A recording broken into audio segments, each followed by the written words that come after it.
the Republic Act number 9775, or also known as the Anti-Child Pornography Acts of 2009. So an act defining the crime of child pornography, prescribing penalties, therefore and for other purposes. So, what is Anti-Child Pornography Acts of 2009? So the Anti-Child Pornography Acts of 2009 is officially known as the Republic Act number 9775. It is a Philippine law enacted to address the issues of child pornography and also to protect the children from exploitation and abuse. So ang kaning anti-child pornography is refer sa mga kabatanunan nga nag-edad og 18 paubos or labaw pa. Pero dili hingpit nga makatiman o makapanalipod silahang kaugalingon pinaagi sa pag-abuso, pagpasagad, kabangis, pagpahimulos or discrimination tungod sa physical o mental nga kakulangon or ilang conditions. So ngano na ay balaod nga anti-child pornography sa Pilipinas. So gitukod kini balaoda aron maprotektahan ang mga kabataan gikan sa sexual exploitation o pang-abuso. Ilabi na sa pornography. So nagsugod sa pagpasa sa balaod sa tumong na masiguro ang kaluwasan o kayuhan sa mga kabatanunan pinaagi sa pagpugong sa produksyon, distribusyon o pagpanagana sa child pornography. Child pornography refers to any representation, whether visual, audio, or written combination thereof, by electronic, mechanical, digital, optical, and magnetic or any other means, of child engaged or involved in real or simulated explicit sexual activity nga ma-involve ang isa ka bata or minor de edad sa sexual activities. For example, sa representation is mga visual, audio, or mga digital or written combination. Unlawful or prohibited acts and penalties. A. To hire, employ, use, persuade, induce, or coerce a child to perform in the creation or production of any form of child pornography. B. To produce, direct, manufactures, or create any form of child pornography. C. To publish, offer, transmit, sell, distribute, broadcast, advertise, promote, export, or import any form of child pornography. So kaning tulo is ginabawal siya. For example, is sa paghimo, sa pagpugos, o sa pagbaligya sa bisang unsang formas sa pornography sa isa ka bata is ginabawal siya diri sa atong balaod. Mao na kung kinsa tong tao nga makita nga guilty for committing that crime is na makasuffer siya nga penalty of reclusion temporal nga makabayad siya 1 million pesos but not more than 2 million pesos. Good day everyone, my name is Ian Micolan and I will be discussing this slide. Actually, I have 3 slides to discuss. This is the first one. So, this is part of the unlawful or prohibited acts and penalties of the RA 9775. First one is this one. So, based on this paragraph, I can explain this one as simply as possible.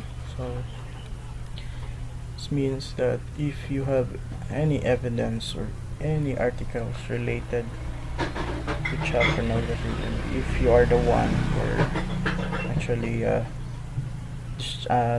distributing, publishing, broadcasting this, then you will be a primary suspect for breaking this law, this RA 9775. So yeah, that's it for the first paragraph. Second statement here, second paragraph is where the location of any businesses that conducts this kind of illegal activities, such as in private rooms, cubicles, cinemas, so forth, so on. And last paragraph here for this first slide is are those people who are distributing this kind of not information, so media that can be used for their money making schemes at the cost of child. And this is very unlawful and unjust kind of activities, as it involves underage underage child. That's it. Any person found guilty of this crime shall suffer the penalty of reclusion temporal for the minimum of its maximum or medium period, and a fine of not less than 750,000 pesos, not more than 1 million pesos. This is the kind of money that is really, really huge when it comes to any cases, because this is really also a big case in the first place to cause some illegal activities. The second slide here is continuation of the first one. So first of the second slide is this refers to any parent, legal guardian, or person having custody or control of a child who knowingly permit the child to engage, participate, or assist in any form of child activity. This means that these people, stated in this case, is usually or supposedly committed an unlawful acts related to RA 9775. So they are the first one to be involved, and they will be prosecuted their actions, especially that this is illegal and is somehow is common in the internet, be found in the dark web, and most of them are hiding their identity, but sometimes they can be charges with can be located and penalized, especially other countries that are very sensitive about this kind of activities. So any person found guilty of committing this act shall suffer the penalty of prison correctional in its maximum period, and a fine of not less than 200,000 pesos but not more than 300,000 pesos. So this one is really a big deal in our country, since the price of the internet is very huge, and no matter how secure you are, if you do this kind of activities, you will be found and you will be accountable for any of these illegal activities. So that's it, and it's my last presentation.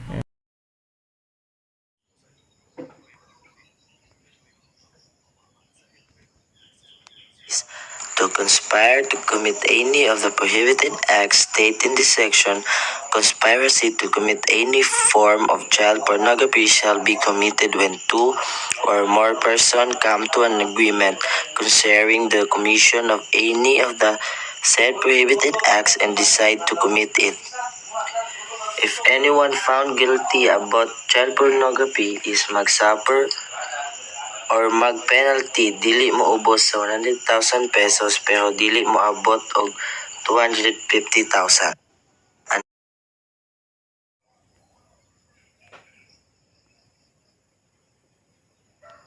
Provider. All internet service provider shall notify the Philippine National Police or the National Bureau of Investigation within 7 days from obtaining facts and circumstances that any form of child pornography is being committed using its server or facility. Nothing in RA 9775 may be construed to require an ISP to engage in the monitoring of any user, subscriber, or customer, or the content of any communication of the such person, provide that no ISP shall be held civilly liable for damages on account of any notice given in good faith in compliance with this section. Example, internet Example of internet service provider. Isa ka company na naghatag og access sa internet like dial-up katong telephone na naay wire ginagamit sa una late 90s and early 20s. DSL, known as Digital Subscriber Line, family sa mga technology na ginagamit para maghatod og digital na data sa mga linya sa telepono like cables and wireless and fiber. Penalty. Example of penalty o kinsay may balang guilty na internet provider kay nag-fail sa ilang trabaho kay mag-suffer sa penalty na less than 500,000 sa first offense. If mas usab pa gyud ang penalty na dapat bayaran kay moabot og 1 million pesos o posible ka matanggalan sila og lisensya. Responsibility of mall owners, operators, and owners or lessors of other business establishments. Ang ibig sabihin po nito ay responsibilidad ng mga may-ari, operator ng mall at may-ari o nagpapaupa ng iba't ibang establishmento ng negosyo. Lahat ng may-ari, operator ng mall at may-ari o nagpapaupa ng iba pang business establishments ay dapat abisuhan ang PNP o ang NBI sa loob ng 7 araw mula sa pagkuha ng mga katotohanan at pangyayari na ang child pornography ay ginagawa sa kanilang lugar. Sa kondisyon, ang pampublikong pagpapakita ng anumang anyo ng pornografiya ng bata sa loob ng kanilang lugar ay isang konklusibong pag-aakala ng kaalaman ng may-ari, operator ng mall at may-ari o nagpapaupa ng iba pang mga establishmento. Ang mga nag-develop ng larawan, mga profesional sa teknolohiya ng impormasyon, mga kumpanya ng credit card at mga bangko at sinumang tao na may direktang kaalaman sa anumang anyo ng mga aktibidad sa pornografiya ng bata ay may tungkulin na mag-ulat ng anumang pinaghihinalaang material o transaksyon ng pornografiya ng batas sa mga wastong otoridad sa loob ng 7 araw mula sa pagtuklas nito. Ang anumang sinasadya at sinasadyang paglabag sa probisyong ito ay sasailalim sa parusang ibinigay. Ito naman ay mga tungkulin ng isang internet content host. Ang isang host ng nilalaman sa internet ay dapat hindi mag-host ng anumang anyo ng child pornography sa internet address nito. At pangalawa, sa loob ng 7 araw, iulat ang pagkakaroon ng anumang anyo ng child pornography, gayon din ang mga detalye ng taong nagpapanatili, nagho-host, namamahagi o sa anumang paraan na nag-aambag sa naturang internet address sa mga wastong otoridad. Pangatlo, panatilihin ang naturang ebidensya para sa mga layunin ng pagsisiyasat at pag-uusig ng mga kaugnay na otoridad. Ang isang host ay nilalaman sa internet ay dapat sa kahilingan ng mga wastong otoridad na magbigay ng mga detalye ng mga gumagamit na nakakuha o nagtangkang makakuha ng akses sa isang internet address na naglalaman ng anumang anyo ng pornografiya ng bata. Ang isang host ng nilalamang internet na sadyang lalabag sa probisyong ito ay sasailalim sa parusang ibinigay sa ilalim ng Section 15 ng batas na ito, sa kondisyon na ang kabiguan ng host ng nilalamang internet na alisin ang anumang anyo ng pornografiya ng bata sa loob ng 48 oras mula sa pagtanggap ng abiso ng anumang anyo ng child pornography ay tumatama sa server nito ay magiging konklusibong katibayan ng sinasadya at sinasadyang paglabag nito.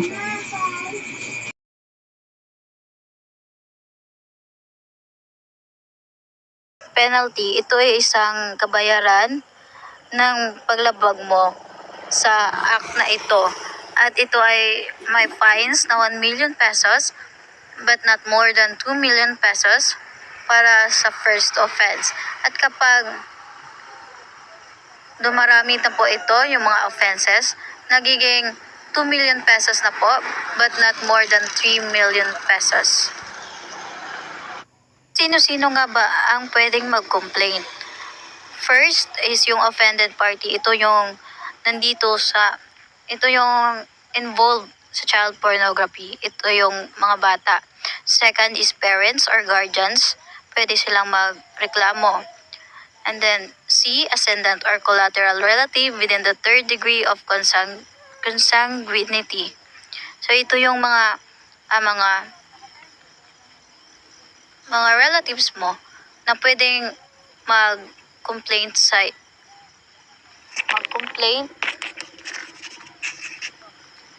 bata. D, officer, social worker, or representative of a licensed child caring institution. Ito po yung mga officials natin, mga officers na pwedeng mag-complain sa mga nasabing act. E, officer or social worker of the Department of Social Welfare and Development, or DSWD. F, local social welfare development officer. And G, barangay chairman. H, any law enforcement officer. And I, at least 3 concerned responsible citizens residing in the place where the violation occurred. Or and J, any person who has personal knowledge of the circumstances of the commission of any offense under RA 9775. So ito po yung mga pwedeng posibleng mag-complaint sa mismong act, Child Pornography Act. Confidentiality. The right to privacy of the child shall be ensured at any stage of the investigation, prosecution, and trial of an offense under RA 9775. Confidentiality is the right to privacy of the child. So ito po yung pinoprotektahan po yung identity ng bata na involved sa child pornography. Any person found guilty of violating this confidentiality shall suffer the penalty of arresto mayor in its minimum period in a fine of not less than 100,000 pesos but not more than 300,000 pesos. At kapag merong mga tao na nagigilty of violating sa mismong confidentiality, ay magsasuffer ng fines na 100,000 pesos but not more than 300,000 pesos.